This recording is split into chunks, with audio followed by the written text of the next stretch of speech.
Hello everyone, जय हिंद। आज है 14 फरवरी और आज 14 फरवरी से बनने वाले सभी प्रकार के करंट अफेयर्स को डिस्कस करेंगे।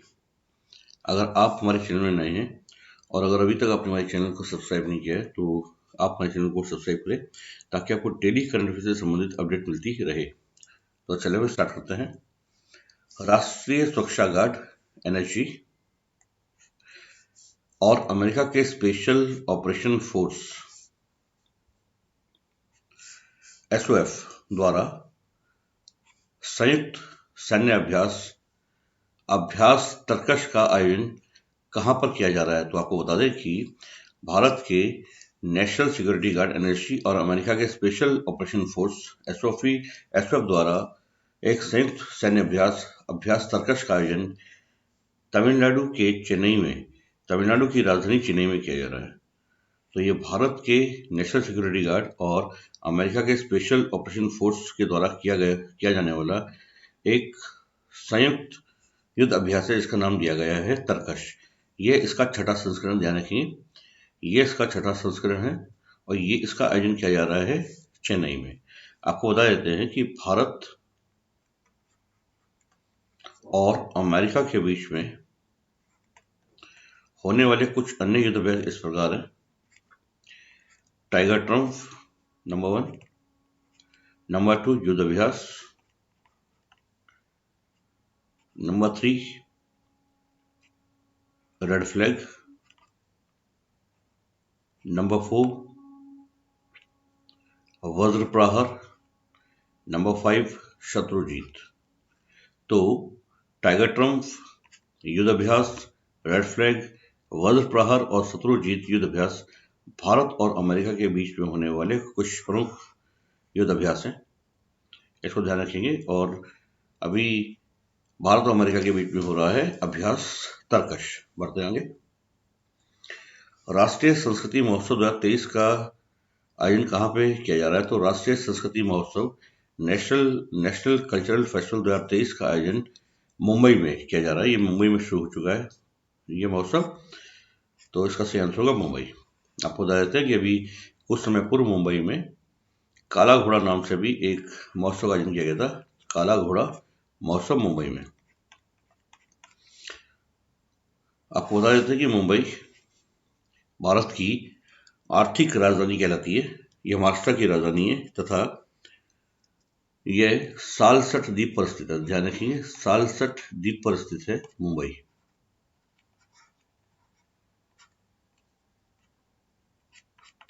बढ़ते आगे।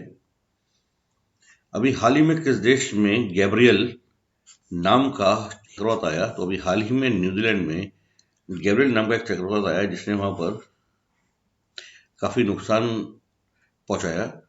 गैब्रियल नाम इसको ऑस्ट्रेलिया के जलवायु विज्ञान विभाग के द्वारा नाम दिया गया है। ध्यान रखेंगे, गैब्रियल नाम ऑस्ट्रेलिया के जलवायु विभाग के द्वारा नाम दिया गया है और यह अभी हाल ही में न्यूजीलैंड में आया। आपको बताते हैं कि न्यूजीलैंड में कि अभी हाल ही में नए प्रधानमंत्री बने क्रिप्स हिपकिंस न्यूजीलैंड के नए प्रधानमंत्री हैं और इन्होंने जसीडा अर्डन का स्थान लिया तथा ये न्यूजीलैंड के 41वें प्रधानमंत्री हैं। तो क्रिप्स हिपकिंस न्यूजीलैंड के नए प्रधानमंत्री 41वें प्रधानमंत्री हैं और गैब्रियल चक्रवात अभी हाल ही में आया न्यूजीलैंड में। ध्यान रखिए।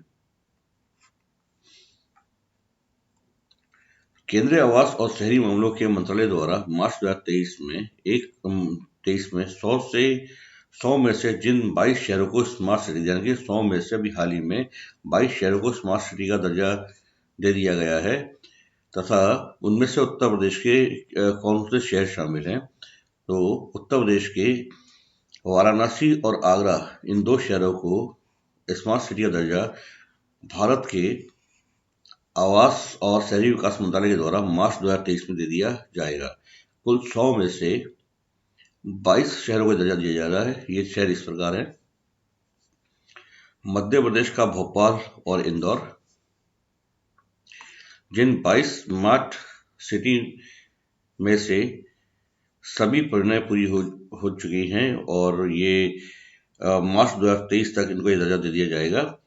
तो ये शहर है मध्य प्रदेश का भोपाल और इंदौर, उत्तर प्रदेश का आगरा और बनारस, उड़ीसा की राजधानी भुवनेश्वर, तमिलनाडु की राजधानी चेन्नई और तमिलनाडु के ही कोयम्बटूर, इरोड, वेल्लोर, सलेम, मदुरै, तिरुचिरापल्ली और तंजावुर। झारखंड की राजधानी रांची, गुजरात के शहर सूरत और अहमदाबाद, राजस्थान का उदयपुर, आंध्र प्रदेश की राजधानी ये विशाखापत्तनम, ध्यान रखिए विशाखापत्तनम को भी हाल ही में आंध्र प्रदेश की नई राजधानी घोषित किया गया है। विशाखापत्तनम आंध्र प्रदेश में है, भारत का सबसे गहरा बंदरगाह है और यह भी हाल ही में आंध्र प्रदेश की नई राजधानी घोषित किया गया। विशाखापत्तनम, काकीनाडा और महाराष्ट्र में पुणे, पिंपरी चिंचवड़, अमरावती, इन 22 शहरों को अभी हाल ही में भारत के केंद्रीय आवास और शहरी मामलों के मंत्रालय द्वारा यह घोषणा की गई है कि इनको मार्च 2023 तक, ध्यान रखिए इनको मार्च 2023 तक स्मार्ट शहरों का दर्जा दे दिया जाएगा।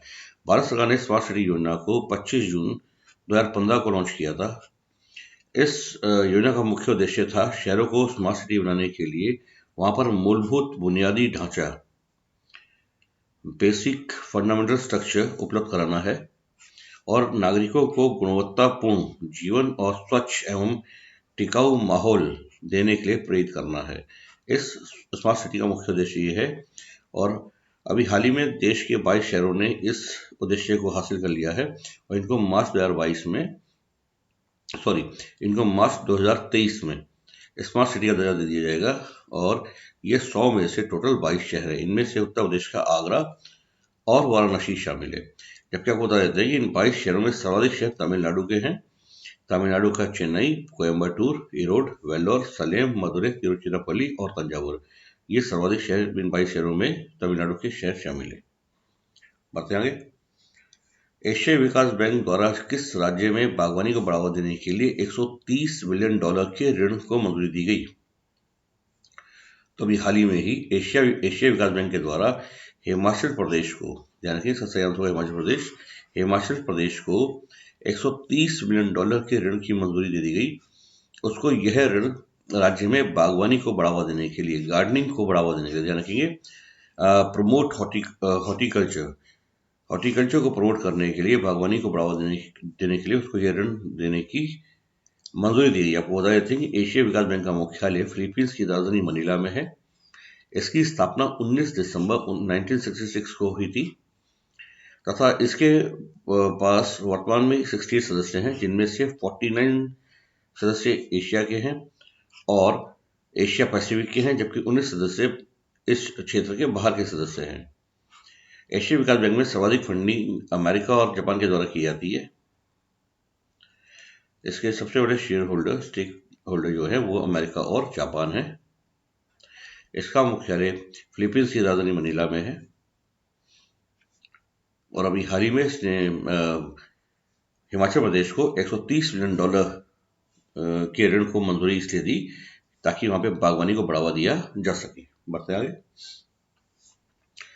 किस राज्य ने अभी हाल ही में नकल विरोधी कानून को लागू किया? ध्यान रखेंगे अभी हाल ही में उत्तराखंड ने नकल विरोधी कानून को लागू कर दिया और ये अब तक का सबसे कठोर और कठिन नकल विरोधी कानून माना जा रहा है। इसमें अब अगर किसी भी एग्जाम का या भर्ती परीक्षाओं का पेपर अगर लीक होता है, नकल अगर उसमें कराई जाती है, अनुचित साधनों का प्रयोग किया जाता है, तो ऐसा करने वालों को आजीवन कारावास की सजा दी जाएगी। ध्यान रखिए ऐसा करने वालों को आजीवन कारावास की सजा दी जाएगी और इसी के साथ साथ उन पर 10 करोड़ रुपए का जुर्माना भी लगाया जाएगा और साथ में यह गैर जमानती अपराध होगा तथा इसमें दोषियों की संपत्ति भी जब्त कर ली जाएगी। इसको अब तक का सबसे कठोर नकल विरोधी कानून माना जा रहा है। अभी हाल ही में उत्तराखंड के राज्यपाल लेफ्टिनेंट जनरल गुरमीत सिंह के द्वारा उत्तराखंड प्रतियोगी परीक्षा भर्ती में अनुचित साधनों की रोकथाम व निवारण के उपाय अध्यादेश 2023 पर अपनी मोहर लगा दी और इसी के साथ उत्तराखंड देश में सबसे कठोर, सबसे सख्त नकल विरोधी कानून लागू करने वाला भारत का राज्य बन गया। तो इसका सही आंसर होगा उत्तराखंड।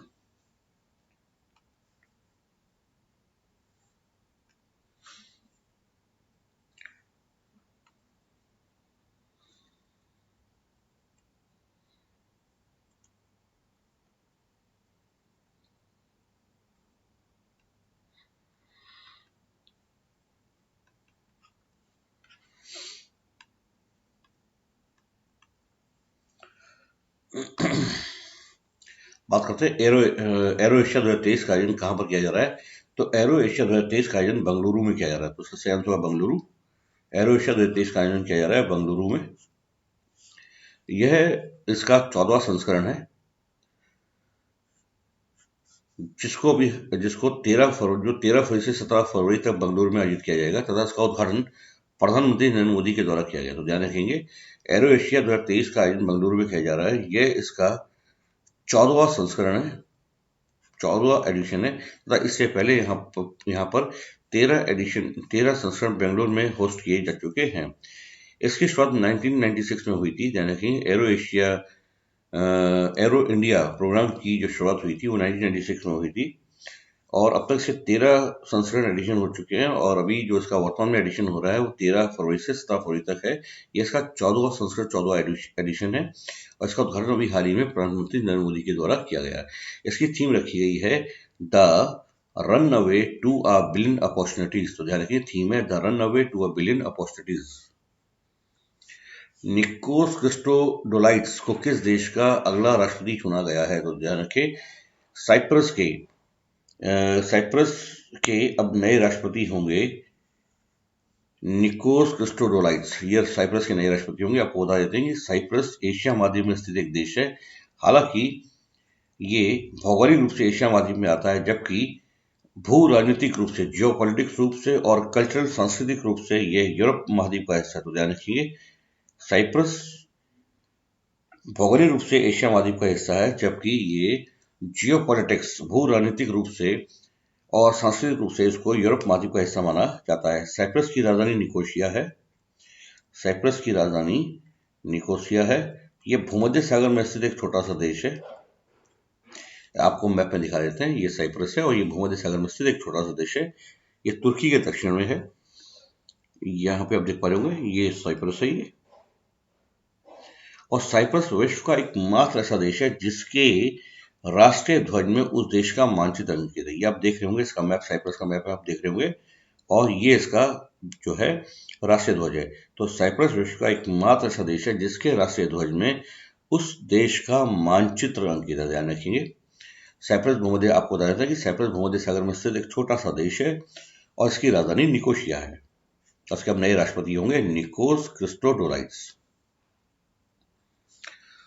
शहाबुद्दीन चुप्पू किस देश के अगले राष्ट्रपति होंगे। तो शहाबुद्दीन चुप्पू बांग्लादेश के अगले राष्ट्रपति होंगे। ये 24 अप्रैल 2023 को राष्ट्रपति का पद संभालेंगे। 24 अप्रैल 2023 को राष्ट्रपति का पद संभालेंगे और ये बांग्लादेश के नए राष्ट्रपति होंगे। आपको बता देते हैं कि बांग्लादेश की वर्तमान प्रधानमंत्री शेख हसीना है और शहाबुद्दीन चुप्पू जो है अब्दुल हमीद, वर्तमान राष्ट्रपति अब्दुल हमीद का स्थान लेंगे। अब्दुल हमीद बांग्लादेश के सबसे लंबी अवधि तक रहने वाले राष्ट्रपति हैं। तो शहाबुद्दीन चुप्पू बांग्लादेश के अगले राष्ट्रपति होंगे और ये बांग्लादेश के 22वें, ध्यान रखिए, बांग्लादेश के 22वें राष्ट्रपति होंगे शहाबुद्दीन चुप्पू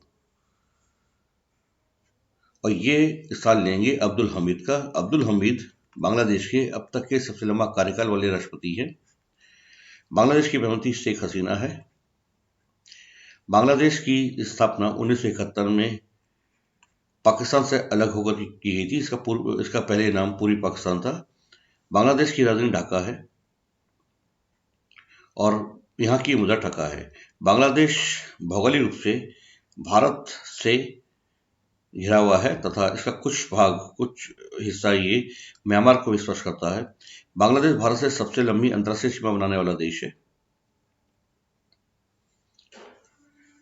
तो बढ़ते आगे, लखनऊ में आयोजित किए गए ग्लोबल इन्वेस्टर समिट 2023 में उत्तर प्रदेश को निवेश के कुल कितने लाख करोड़ रुपए के प्रस्ताव प्राप्त हुए। ध्यान रखेंगे, अभी हाल ही में ग्लोबल इन्वेस्टर समिट 2023 का लखनऊ में आयोजन किया गया, जिसका उद्घाटन प्रधानमंत्री नरेंद्र मोदी के द्वारा किया गया। इस इन्वेस्टर समिट में उत्तर प्रदेश को कुल 33.50 लाख करोड़ के निवेश प्रस्ताव प्राप्त हुए। ध्यान रखेंगे, इसका सही आंसर होगा 33.50 लाख करोड़ के निवेश प्रस्ताव उत्तर प्रदेश सरकार को प्राप्त हुए। बढ़ते आगे, उम्मीद करते हैं आपको हमारा वीडियो अच्छा लगा होगा। अगर आपको हमारा वीडियो अच्छा लगा हो तो अपनी वीडियो को ज़्यादा शेयर करें, लाइक करें और अगर अभी तक आपने मेरे चैनल को सब्सक्राइब नहीं किया तो आप हमारे चैनल को सब्सक्राइब करें।